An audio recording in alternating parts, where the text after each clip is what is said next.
እንደዚህ በተን እያረኩኝ ማስገባው መጠምዘዣው ላይ ማለት ነው። አዎ ምክንያቱም ይሄ አንድ ጊዜ በደንብ አድርጎ አሽቶ ስለሚያወጣው ሁለተኛ አይላችሁም። በጥቅሉ በእጅ የሚችል የለም። አሁን ጉልበትም እናጥባለን፣ ውሸት ነው ማለት ልብሶች ልብስ ሊታጠብ ይችላል፣ ግን እንደነዛ አይነት አይደለም። ይሄን በአላህ በእጅ ጠቢብ ስትበይ በጣም ከባድ ነው እና የልብስ ማጠቢያ ስንት ላፍ ገባበት ማለት ነው? 4 ገባ ማለት ነው። እነዚህ ቀለል ያሉት 4 ገባ። አሁን ይሄንን በደንብ አድርጎ እንዲጠመዝዘው በቃ ለሌሊት እንዲደርስ ነው ማረገው። ያው ንፋስ ካገኘ ይደርቃል። ማሽኑ ግን እስከ ስንት ኪሎ ነው? ያው 16 ኪሎ ነው። 16 ኪሎ ያጥባል ማለት ነው። ይሄ 16 ኪሎ ነው ማሽኑ። ኦኬ ማጠቢያው ላውንደሩ 16 ኪሎ ነው።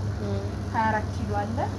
24 ኪሎ ደግሞ ይበልጥ እንትን አለ የተሻለ ነው ማለት ነው። ሞተሩ ማለት ሌላም ማንቀሳቀስ ይችላል። ቆይና አሳያችኋለሁ። ኮምፎርት ምናምን በይ ነው ማጥበው። ዘፍዘፍ እያረኩ እየተውኩኝ ለመጠምዘዝም በዚሁ ነው መጠምዘዝበት። በጣም ስለደከመኝ ግን ድምጽ ይቆራረጣል። ዞሮ የልብስ ማጠቢያ ወሳኝ ነገር ነው። ምጣድ፣ ኤሌክትሪክ ምጣድ እዛው ናችሁ። እዚህ ልታሟሏቸው የምትችሏቸው ነገሮች በቀላል ብር የማታገኟቸው 4 ዕቃ ከ200 ሺህ ምናምን ብር በላይ የምትገዟቸው ምንድናቸው? የልብስ ማጠቢያ፣ ኦቨን እና ቴሌቪዥን፣ ፍሪጅ ግዴታ ያስፈልጋል። ከዛ ውጭ ያለውን ሀገራችሁ ስትመጡ ቀለል ያሉ እቃዎችን ማሟላት ግድ ይላል ትችላላችሁ ማለት ነው። እየጠመዘዝን ነው እንግዲህ እዚህ ጋርም እያሸን ነው ኢንሻአላህ። ይሄ ግን መደገም ያለበት ልብስ ነው። ውሃውን ልደፋዋለሁ ማለት ነው።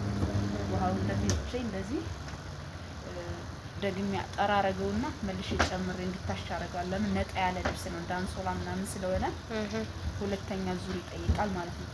በተረፈ የልብስ ማሽን ልብስ ያጠራ ምናምን አንዳንድ እንደዚህ የሚያጠራበት እንደነዚህ አይነቶችን አይደለም። ለምሳሌ ቲሸርት ምናምን ይሄጻል